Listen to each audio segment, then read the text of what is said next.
All right, let's get right into it. Welcome to The Explainer. Today, we're going on a journey to really demystify personal finance and help you completely take control of your financial future.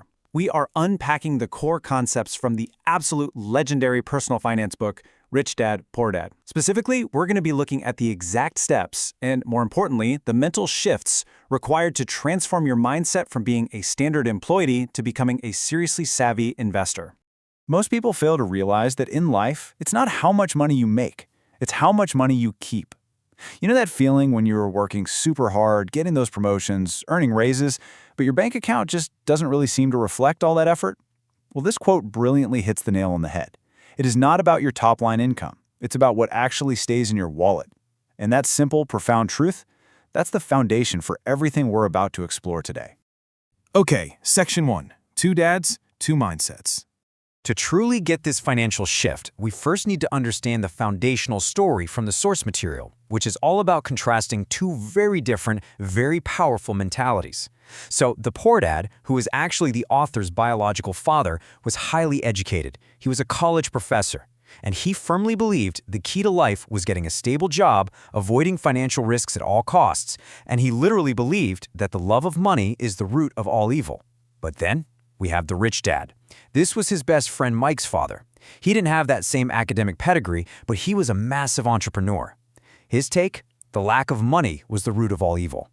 He advocated for learning diverse skills and ultimately making money work for you rather than you working for it.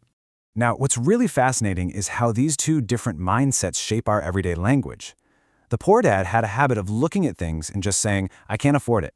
But the rich dad, he strictly forbade those words in his house. Instead, he insisted on asking, "How can I afford it?" Think about that for a second. Saying "I can't afford it" is a statement. It lets you off the hook and literally shuts your brain down. But asking "How can I afford it?" forces your mind to wake up, to problem solve, and to actually start hunting for opportunities. And sometimes, that desire to find opportunities and make money starts off a little bit literal. The text shares this hilarious anecdote where the author, as a 9-year-old kid, teamed up with his friend Mike after being told they needed to go make money. Their brilliant master plan? They gathered up a bunch of empty lead toothpaste tubes, melted them down, and literally tried to forge their own nickels. Actually, scratch that. That's technically counterfeiting, but it perfectly captures that raw initial entrepreneurial spark, right? It was exactly that moment that prompted the rich dad to step in and teach them how money actually works out there in the real world. Moving on to Section 2. The rat race trap. Before we can build real wealth, we have to face the ultimate problem that keeps the vast majority of people totally stuck. It goes like this. 1. Work hard. 2. Earn a salary. 3. Pay the bills. 4. Buy stuff. 5. Repeat until you retire. The sources point out that people who only know how to work for a paycheck are caught in this endless loop, a trap they usually aren't even aware of. Your salary becomes the whole focal point of your existence, and you cling to this illusion of job security. It is just an exhausting, never-ending treadmill that traps millions of us. So why do we stay stuck in the trap? Well, the rat race is entirely fueled by two incredibly powerful emotions. First is fear. The fear of losing your job security paralyzes you. It forces you to stay in an unfulfilling role just to make sure the bills get paid. And second, greed. When you finally do get that raise or that sweet year-end bonus, the desire to keep up with the Joneses immediately kicks in. It drives you to spend that extra cash on immediate, unnecessary things. Fear keeps you chained to the job, and greed keeps you spending every dime of the paycheck. All right, Section 3. Assets versus liabilities. So how do we actually break out of that trap? Let's dive into this definition, because honestly, it brilliantly simplifies complex accounting into something we can all use right now. According to the rich dad mentality, an asset is simply something that puts money in your pocket. A liability is something that takes money out of your pocket. That's literally it. It's rule number 1, and the sources argue it's really the only rule you need to know if you want to become wealthy. The rich buy assets, the poor and middle class buy liabilities, but they mistakenly think they are buying assets. Which brings us to a highly provocative question, taken straight from the text. Is your house actually an asset? For most of us, our home is our pride and joy, right? Society has drilled into us that it's our biggest financial asset. But let's apply that super simple definition we just learned. Does it put money in your pocket or take money out? Here's where the hard financial reality hits. The middle class often buys a huge house on a 30-year mortgage. And yeah, while there are obvious emotional and family benefits, in a true accounting sense, that house is taking money out of your pocket every single month in mortgage payments, property taxes, and upkeep. It is a massive liability until the day it's fully paid off.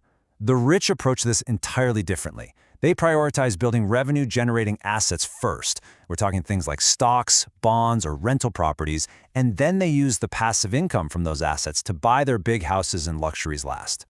Which leads us to Section 4, Mind Your Own Business.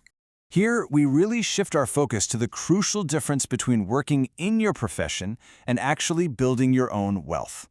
Let me throw a famous question at you, one that was actually asked by Ray Kroc himself. What business is McDonald's in? Instinctively, you're probably thinking, well, fast food, obviously. They make burgers. But if you stop there, you're entirely missing the hidden mechanics of the business. The revelation here is absolutely fascinating. Ray Kroc, the guy who built McDonald's into a global empire, understood that while his profession was selling hamburger franchises, his true business was accumulating income-generating real estate. The real money was always in the land those restaurants sat on. And this just brilliantly illustrates why you have to mind your own business. Your day job, that's your profession. You're minding someone else's business. To build real wealth, you need to use your income to mind your own business by buying those revenue-generating assets for yourself. To effectively mind your own business, you need what the sources call financial IQ. And that's built on 4 essential pillars. First, accounting, the ability to actually read and understand financial statements. Second, investing, the true science and strategy of making money. Third, markets, understanding the basic, fundamental forces of supply and demand. And fourth, law, knowing corporate tax advantages. When you master these 4 pillars, you can legally protect your wealth and start playing the game the way the wealthy do. And when you've got that financial IQ, something incredible starts to happen. The rich literally invent money. The sources shared this amazing story about Alexander Graham Bell. When he patented the telephone, he offered it to Western Union for $100,000, and they flat out rejected him. But instead of letting his inner critic and self-doubt destroy him, his brave hero took over. He went on to build AT&T, a billion-dollar communication empire. The crucial point here is that real money isn't just paper in a vault. It's a well-trained mind that can spot opportunities that everyone else misses. Section 5. Overcoming Financial Obstacles. So, what if you know all this, you've read the books, but you're still feeling stuck? Well, we have to tackle the 5 massive mental roadblocks that hold even financially literate people back. First, the fear of losing money. If you play it totally safe, you're letting the fear of failure outweigh the desire for wealth. Second, deep-rooted cynicism. You know, that inner doomsday critic that forces you to miss out on buying quality assets. Third is laziness. And this is tricky because it's often disguised as being too busy to manage your wealth, but it's really just avoiding the hard truths. Fourth, bad habits, like paying everyone else's bills before you pay yourself. And finally, arrogance. This is a lethal mix of ego and ignorance. Don't try to cover up what you don't know. Educate yourself instead. Finally, Section 6, Work to Learn. This right here is the ultimate strategy for finalizing that transition from a poor dad mentality to a rich dad mentality. Remember this one powerful insight. You are one skill away from great wealth. The poor dad tells you to specialize, right? To learn one thing perfectly so you have job security. But the rich dad says you should actually know a little about a lot. Over the long run, education and diverse experiences are vastly more valuable than a short-term paycheck. You should be taking jobs not just for what they pay you, but for the actual skills they teach you.